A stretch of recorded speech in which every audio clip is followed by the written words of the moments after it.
السلام علیکم ګرانو قدرمندو لیدونکو، زه جاوید ملنګ یم او دا مهال په بردیر واړی ټیکنیکل کالج کې موجود یم. خیبر پښتونخوا د حکومت د اړخه د پاک صاف په شفاف خیبر پښتونخوا په نوم باندې دا کوم پروګرام چې شروع شوی دی د دې آغاز وشو.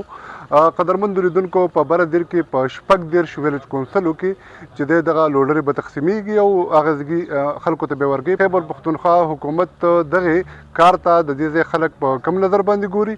د دې ځای چې کومه د دې افسران دي هغه سوی په دغه اړه د خلکو سره خبرې کوو. را سره اوسئ.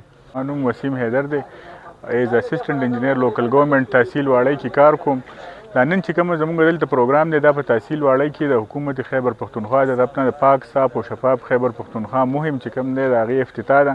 په دې کې مونږ په واړی تحصیل کې په 36 ویلج کونسلو کې مونږ لوډر ګاډي سره د جنریټرز مطلب 2 کسان وي، پای کې به یو ډرایور یو په صفایي والی، دا دواړه به په کلي صفایي کوي. دوی ته مونږ چې کوم دي نو خو ویل اکویپ سامان ورکړل، ټیلۍ هم ورکړلې، بیلچې هم ورکړلې، جاروګانې، ګلبز، بوټان د صفایي ریلیټډ څه څیز چې دی نو هغه مونږ دوی ته مهیا کړی دی.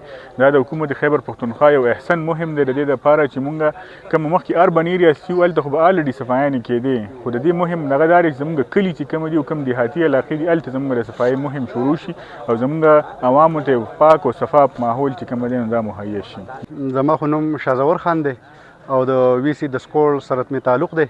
الحمدلله دا صاف شفاف او گرین کلین سوی پاکستان د پاره دا یو منصوبه ده او خاص کر زموږ وزیر اعلی صاحب دا منصوبه منظور کړې ده.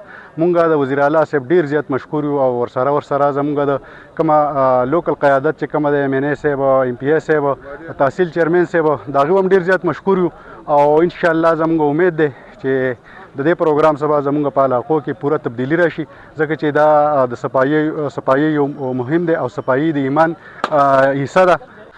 د دې پروګرام زه ډېر چې کوم دی نو اپریشیټ کوم، تعارف یې کوم. دا د گرین او کلین خیبر پښتونخوا دپاره ډېر ضروري او اهم دی او که موږ چېرته د دې اوزارو قدر وکړو، د دې ګاړو د دې تعاون وکړو، انشاءالله تعالی چې دا به ډېر زر په هر کلي کې، په هره محله کې، په هره بستۍ کې بر صفایي یو ډېر ښه پروګرام وشي او زمونږ بھرپور تعاون به د دې سره انشاءالله تعالی. او زه دې پروګرام ته ډېر په ښه نظر باندې ګورم، څنګه چې په دې خیبر پښتونخوا کې مخکې هغه د گرین پلانټ سونامي و دغه شانتي دا یو ډېر ښه پروګرام دی، ځکه چې د ملک دپاره د بوټو ځنګلاتو څنګه ضرورت دی نو داسې صفایي ضرورت هم دی. نو صفایي ډېر اهم څیز دی د حفظان صحت اصولو مطابق. نو دا د صحت دپاره یو ډېر ښه اقدام دی او د صفایي دپاره فارن کنټري کې چې څومره ملکونه دي سړی لاړ شي نو هلته یو ګرین او صفا سوتره ماحول وي او بیا چې موږ دلته خپل موږ ته راشو دې ماحول ته وګورو لکه موږ چې د جهاد نه راکوشو په ځمکه باندې او بد دغه سره مخامخ شو. انشاءالله تعالی چې که داسې پروګرامونه کېږي او د دې حوصله افزایي حکومت کوي او عوام تعاون کوي نو انشاءالله لرې نه ده چې زموږ د ملک او د صوبه د دنیا د ترقي یافته ملکونو سره د علاقو سره همکنار شي، یو شان شي.